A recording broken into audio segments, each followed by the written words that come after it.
નમસ્તે વિદ્યાર્થી મિત્રો, ફિનિક્સ કોચિંગ ક્લાસીસની યુટ્યુબ ચેનલમાં આપ સૌનું હાર્દિક સ્વાગત છે. ધોરણ 9 અંતર્ગત ચેપ્ટર નંબર 8 ગતિની અંદર ગયા લેક્ચરમાં આપણે પ્રસ્તાવના, ત્યારબાદ પથ લંબાઈ અને સ્થાનાંતરની ડેફિનેશન જોઈતી. પથ લંબાઈ અને સ્થાનાંતર આ બંનેની ડેફિનેશન, એનો જે કાલે તફાવત જોયો તો એવા જ બે પાસાનો આજે પાછો અભ્યાસ કરવાનો છે. એકનું નામ છે ઝડપ, જેની વિશે આપણે નાના ધોરણમાં એટલે કે 7મા 8મામાં અભ્યાસ કરેલો, જેની ડેફિનેશન તમારે આવતી. પણ એની સાથે આજે આપણે ભણવાનું છે વેગ. પથ લંબાઈ અને સ્થાનાંતર છે ને, આ બે શબ્દ તમારે પકડી જ રાખવાના છે, કેમ કે આ બેમાં તે એ બે શબ્દનું જ મહત્ત્વ રહેશે જ તે. એટલે જો ગઈકાલનો વિડીયો હજી ન જોયેલો હોય, છેલ્લો વિડીયો જે આપણે ધોરણ 9નો ગતિ અંતર્ગત છે, તો હજી એકવાર જોઈ લેજો અને પછી સમજશો તો વધારે તમને મજા આવશે. આપણે દરેક ધોરણના વિડીયો ધીરે ધીરે અપલોડ કરી રહ્યા છીએ, એટલે આપણી ચેનલને હજી સબસ્ક્રાઈબ ન કરી હોય તો સબસ્ક્રાઈબ કરી દેજો, બેલ આઇકોન દબાવી દેજો, જેથી સૌથી પહેલાં વિડીયો તમને જ મળે. અને તમને કાંઈ પણ એની ક્વેશ્ચન હોય, તમને એમ લાગતું હોય કે ભાઈ આ સુધારો કરવાની જરૂર છે, કે આવું કંઈક અલગ કરવાની જરૂર છે, કે તમારો કોઈ પણ અભિપ્રાય હોય તો નીચે કોમેન્ટમાં લખજો, જેથી અમે કંઈ એનું એ પ્રમાણે ફેરફાર કરી શકીએ. જોઈએ આજે ગતિ અંતર્ગત બે બાબત આજે આપણે સમજવાની છે. આમ તો સંપૂર્ણમાં આપણે 4 ડેફિનેશન સમજવાની છે, પણ પહેલાં આપણે 2 ડેફિનેશન લઈશું. એક છે ઝડપ અને બીજી ડેફિનેશન છે વેગ. કોઈ પણ પદાર્થે એકમ સમયલા કાપેલા અંતરને આપણે શું કહીશું? ઝડપ. આ ડેફિનેશન આપણે 7મામાં ભણી ગયા અને 8મામાં ભણી ગયા. કોઈ પણ એકમ સમયમાં, નિશ્ચિત સમયમાં કોઈ વસ્તુ હોય, કોઈ ગાડી હોય, કોઈ મેં તમને કીધું એમ કોઈ પણ વાહન હોય કે કોઈ વ્યક્તિ હોય, એકમ સમયમાં 1 કલાકમાં 40 કિલોમીટર અંતર કાપ્યું તો એની શું ઝડપ થઈ? ભાઈ 1 કલાક 40 કિલોમીટર અંતર એટલે 40 કિલોમીટર ઓવર 1 કલાક. 1 કલાકમાં કાપેલું અંતર કેટલું? તો 40 કિલોમીટર. આ સામેની ડેફિનેશન છે. એ ડેફિનેશનની સાથે આપણે વેગની ડેફિનેશન સમજવાની છે, અને બેયમાં શું ડિફરન્સ છે એ સમજવાનું છે, અને આ બંનેનો તફાવત પણ તમારે પૂછાય છે. જોઈ પહેલાં આપણે ડેફિનેશન, પહેલાં ઝડપનું કમ્પ્લીટ કરી અને પછી આપણે વેગ બાજુ જઈએ. ગતિ કરતી વસ્તુએ એકમ સમયમાં કાપેલા અંતરને આપણે કહેશું ઝડપ. સિમ્પલ વ્યાખ્યા છે, આમાં કાંઈ એવું વસ્તુ તમને સમજાવવાની ખાસ જરૂર નથી. મેં તમને એક સિમ્પલ ઉદાહરણ આપ્યું, એટલું ઇનફ છે. ઝડપ અદિશ રાશિ છે. ગયા લેક્ચરમાં આપણે વાત કરી હતી, તેમ છતાં કહી દઉં કે જે રાશિ એટલે એક પ્રકારનો જેમાં માત્ર મૂલ્યની જરૂર પડે, દિશાની જરૂર પડે નહીં, જેમાં માત્ર મૂલ્યની જરૂર પડે, દિશાની જરૂર પડે નહીં, તેને અદિશ કહેવાય. જેમાં મૂલ્ય સાથે દિશાની પણ જરૂર પડે, ડાયરેક્શનની જરૂર પડે મૂલ્ય સાથે, તો એને આપણે સદિશ કહેશું. ગયા લેક્ચરમાં આપણે જોયું હતું કે પથ લંબાઈ એ અદિશ હતી અને સ્થાનાંતર એ સદિશ હતી. સ્થાનાંતરમાં દિશાની જરૂર પડે અને સ્થાનાંતરનું મૂલ્ય 0 પણ હોઈ શકે, જ્યારે પથ લંબાઈનું મૂલ્ય કોઈ દિવસ 0 હોઈ શકે નહીં. એવી જ રીતના ઝડપમાં તમે કોઈ એક બાજુ શરૂ કરો તો એવું દિશા ન હોય કે ભાઈ ઉત્તર બાજુ જાઓ તો એની ઝડપ આ પ્રમાણે હોય, દક્ષિણ બાજુ આ એવું ન હોય. કોઈ પણ દિશામાં જાઓ, એકમ સમયે કાપેલ અંતરને આપણે શું કહેશું? ઝડપ. કેવી રાશિ છે? અદિશ. દિશાની જરૂર પડતી નથી. એસઆઈ એકમ મીટર પ્રતિ સેકન્ડ.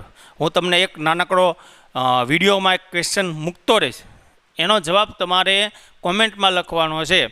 એસઆઈ એકમનું ફૂલ ફોર્મ તમારે ગોતવાનું છે. એસઆઈ એકમ એટલે શું? એનું ફૂલ ફોર્મ, ગમે એ વસ્તુનું ફૂલ ફોર્મ હશે ને, તેનું ફૂલ ફોર્મ તમારે ગોતીને કોમેન્ટમાં લખવાનું છે, અને પછીના લેક્ચરમાં આપણે એનો ઉલ્લેખ કરશું. મીટર પ્રતિ સેકન્ડ. એસઆઈ એકમ શું હોય તો આપણે ગઈ વખતે વાત કરી હતી કે ઓલ વર્લ્ડ લેવલે જેનું મનાતું હોય એને એવા એકમને આપણે એસઆઈ એકમ કહેશું. વર્લ્ડ લેવલે એક જ એકમ હોય, તો આનો શું છે? મીટર પ્રતિ સેકન્ડ, MS-1. મીટર પ્રતિ એટલે આનો આમ ઉલ્લેખ થાય, M/S. મીટર પ્રતિ સેકન્ડ. પ્રતિ એટલે ક્યાં જાય? એના ભાગાકારમાં. પણ જ્યારે અહીંયા કાંઈ ન હોય તો કેવી ઘાત હોય? 1 ઘાત.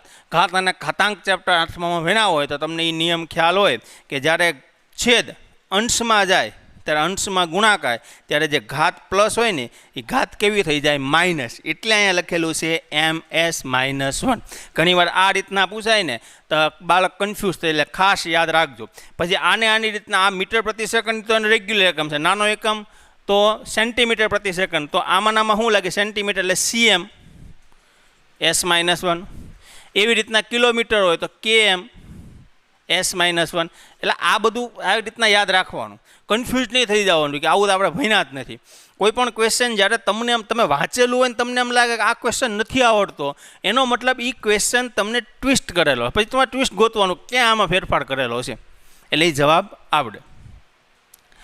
એક સામાન્ય ઘણીવાર પૂછાય છે કે 1 કિલોમીટર 1 કિમી અવર, 1 કિલોમીટર અવર એટલે h એટલે ઓવર એટલે કલાક, એનું તમારે એસઆઈ એકમમાં રૂપાંતર કરો. એસઆઈ એકમ કયો છે આપણે મીટર પ્રતિ સેકન્ડ. તો ભાઈ 1 કિલોમીટર એટલે કેટલા મીટર થાય? 1 કિલોમીટર એટલે કેટલા મીટર થાય? 1000 મીટર. તો અહીંયા સીધા મીટરમાં શું આવી જશે 1000, અને 1 કલાક એટલે સેકન્ડ કેટલી થાય 3700 સેકન્ડ. તો અહીંયા છેદમાં શું આવી જાય 3700. તો એનું કિલોમીટરનું મીટર પ્રતિ સેકન્ડમાં જો તમારે ફેરવવું હોય તો જવાબ આવશે 1000/3700 મીટર પ્રતિ સેકન્ડ. એટલે 1 કિલોમીટર ઓવર 1 કિલોમીટર પ્રતિ અવર ઇઝ ઇક્વલ ટુ 1000 મીટર પ્રતિ 3700 સેકન્ડ. ક્લિયર? એટલે આ વસ્તુ તમને ખાસ આની અંદર આવડવી જોઈએ. હવે આપણે ચર્ચા કરશું વેગની. તો મિત્રો વેગની અંદર આપણે જોઈએ તો જે સ્થાનાંતર આપણે જોયા હતા કે કોઈ એક ચોક્કસ દિશાની જેમાં જરૂર પડે એને આપણે શું કહીશું સ્થાનાંતર, અને પથ લંબાઈમાં દિશાની જરૂર પડતી નથી. તો અહીંયા એ જ છે, આની અંદર માત્ર ગતિ કરતી વસ્તુએ એકમ સમયમાં કાપેલા અંતરની વાત છે. ત્યારે અહીંની ડેફિનેશન જો ડેફિનેશન વાંચશો એટલે તમને ડિફરન્ટ ઓટોમેટિક ખ્યાલ આવી જાય, અને પછી તમને એક પાસા ખ્યાલ ખબર પડશે. ગતિ કરતી વસ્તુએ અહીંયા ગતિ કરે છે, અહીંયા ગતિ કરે છે. સિમ્પલ, બંનેમાં શું ડિફરન્સ એ જ જોવાનું છે.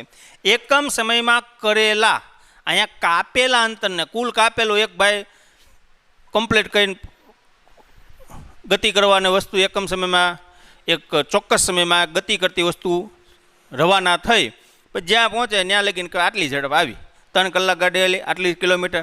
પણ અહીંયા આવશે કરેલા સ્થાનાંતરને, એટલે સ્થાનાંતર શબ્દ આવે એટલે તરત આપણને ખ્યાલ આવી જાય કે ઓકે સ્થાનાંતરમાં ચોક્કસ દિશાની જરૂર પડે. સ્થાનાંતરનું મૂલ્ય 0 પણ હોઈ શકે.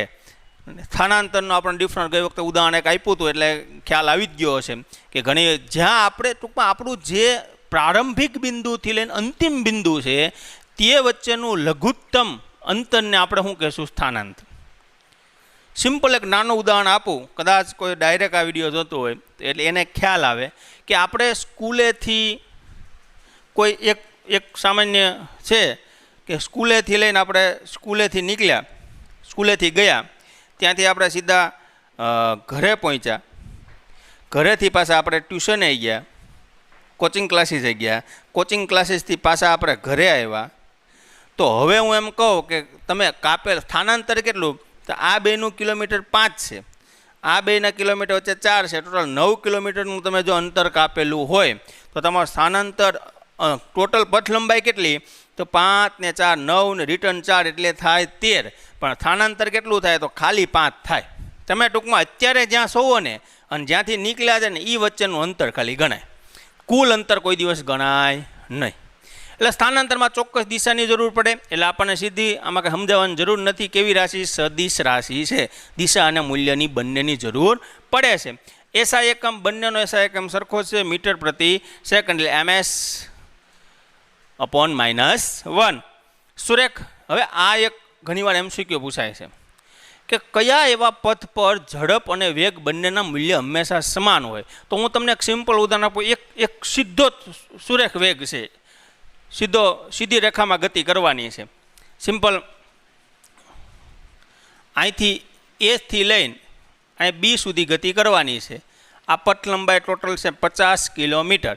એટલે કે ટોટલ રસ્તો 50 કિલોમીટર છે, 50 કિલોમીટર કલાકની અંદર અંતર કાપે છે, તો આપણો તરત થાય કે 50 કિમી પ્રતિ અવર, એ આપણો એનો એકમ થશે. તો અહીંયા જો બંનેનું આની ઝડપ કેટલી થશે, તો તમે તરત કહો 50 કિલોમીટર પ્રતિ અવર. હું કહું વેગ, તમે કહો 50 કિલોમીટર પ્રતિ અવર. કાંઈ ફેરફાર નથી થતું, કારણ કે આનું કોઈ પણ જાતનો સુરેખ ગતિ ઉપર કાંઈ ફેરફાર થતો નથી. એટલે જ્યારે ગતિ સુરેખ પથ પર હોય ત્યારે ઝડપ એ જ વેગ બને છે, ઝડપ એ જ વેગ બને છે. કયા પથ પર? સુરેખ પથ પર. એટલે આ સુરેખ પથ ખાસ તમારે યાદ રાખવાનું, ઘણીવાર MCQમાં પૂછાય છે. દરેક વસ્તુ તમારા માટે મહત્ત્વની છે, આનો તફાવત પણ પૂછાય છે. અને મેં ગઈકાલે કીધું હતું બોર્ડ વર્કમાં જેટલી વસ્તુ આવે ને તમારા માટે ખૂબ જ મહત્ત્વની છે. બોર્ડ વર્ક તમારે જે તમે બુક્સ કે જે બનાવતા હોય એની અંદર સરસ લખી નાખવાનું, અને બીજા કાંઈ ક્વેશ્ચન હોય તો કોમેન્ટ કરવાની.